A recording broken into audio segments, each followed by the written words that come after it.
సార్వత్రిక ఎన్నికలు దగ్గర పడుతున్న క్రమంలో కేంద్ర ఎన్నికల సంఘం అధికారులు ఏపీలో పర్యటిస్తున్నారు. ఓట్ల జాబితాలోని సమస్యలు, పోలింగ్ నిర్వహణకు సంబంధించిన అంశాలపై ఉన్నతాధికారులతో చర్చించేందుకు విజయవాడ చేరుకున్నారు. కాగా నేడు ముఖ్య పార్టీ నేతలతో సమావేశం నిర్వహించారు. ఈ సమావేశానికి టీడీపీ అధినేత చంద్రబాబు నాయుడుతో పాటు జనసేన అధ్యక్షుడు పవన్ కళ్యాణ్ కలిసి వెళ్లారు. ముందుగా చంద్రబాబు నోవటల్లో బస చేస్తున్న పవన్ కళ్యాణ్ వద్దకు వెళ్లి అక్కడి నుంచి ఈసీ ఏర్పాటు చేసిన సమావేశానికి వెళ్లారు. అనంతరం మీడియా సమావేశం ఏర్పాటు చేశారు చంద్రబాబు. ఎన్నికల అధికారులను కలిసి రాష్ట్రంలో ఓటర్ల జాబితాలో ఓట్ల తొలగింపుపై ఫిర్యాదు చేసినట్లు తెలిపారు. ఏపీలో ఎన్నికలపై ఎలాంటి అవకతవకలు జరగకుండా చర్యలు చేపట్టాలని కోరినట్టు తెలిపారు. తెలంగాణలో సజావుగా ఎన్నికలు సాగాయి, ఇక్కడ కూడా అలాగే నిర్వహించేలా చూడాలన్నారు. 6,000 నుంచి 7,000 ఓట్లు తొలగించినట్లు ఫిర్యాదు చేశామని, దొంగ ఓట్లపై చర్యలు తీసుకోవాలన్నారు. ప్రశ్నిస్తే బైండ్ ఓవర్ కేసులతో ప్రతిపక్షాలను వేధిస్తున్నారని తెలిపారు. సచివాలయ సిబ్బందిని ఎన్నికల డ్యూటీకి దూరంగా ఉంచాలని, తమ కార్యకర్తలపై అక్రమ కేసులు పెడుతున్నారని ఆరోపించారు. తమ కార్యకర్తలను పని చేసుకునివ్వడం లేదని ఎన్నికల కమిషన్ దృష్టికి తీసుకెళ్లినట్లు వివరించారు.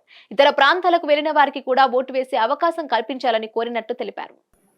ఈరోజు నేను అదేవిధంగా జనసేన అధినేత పవన్ కళ్యాణ్ గారు కలిసి ఎలక్షన్ కమిషన్ కలిసాం. అన్ని విషయాలు కూడా చాలా స్పష్టంగా వారికి ఎక్స్ప్లెయిన్ చేశాం. నా సుదీర్ఘ రాజకీయ చరిత్రలో కానీ పవన్ కళ్యాణ్ గారు కూడా రాజకీయాల్లోకి రావడమే కాకుండా రాజకీయాల్లో వాచ్ చేస్తూ ఉండడం కానీ, ఇవన్నీ చూసిన తర్వాత ఎప్పుడూ జరగనటువంటి అరాచకాలు జరుగుతున్నాయి. ప్రజాస్వామ్యాన్ని అపహాస్యం చేసే పరిస్థితికి వస్తున్నారు. కడాన ఎన్నికలను అపహాస్యం చేసే విధంగా సచివాలయ స్టాఫ్ తో, వాలంటీర్లతో కండక్ట్ చేయాలని ప్రయత్నం చేస్తున్నారు. అంటే ఇటీవల వీళ్ళు నామినేట్ చేసిన వ్యక్తులతో పెట్టుకొని వీళ్ళు చేసి అన్ని తప్పుడు పనులు వాళ్ళ దగ్గర చేపించాలని. అదే సమయంలో మీరు చూస్తే బిఎల్ఓలుగా, అంటే బూత్ లెవెల్ ఆఫీసర్స్, ఒకప్పుడు టీచర్లు చేసేవాళ్ళు, ఆఫీసర్లు చేసేవాళ్ళు, ఎక్కడ కూడా ఒక్క మిస్టేక్ కూడా ఉండేది కాదు. That is their duty. దానిపైన చాలా స్పష్టంగా ఆదేశాలు కూడా ఉన్నాయి. ఎవరన్నా కానీ డ్యూటీ స్పష్టంగా చేయలేకపోతే వాళ్ళని యాక్షన్ తీసుకోవడం, ఇంక్రిమెంట్స్ కట్ చేయడం, ఉద్యోగాలు తీసేవన్నీ ఉంటాయని భయపడిపోయేవాళ్ళు.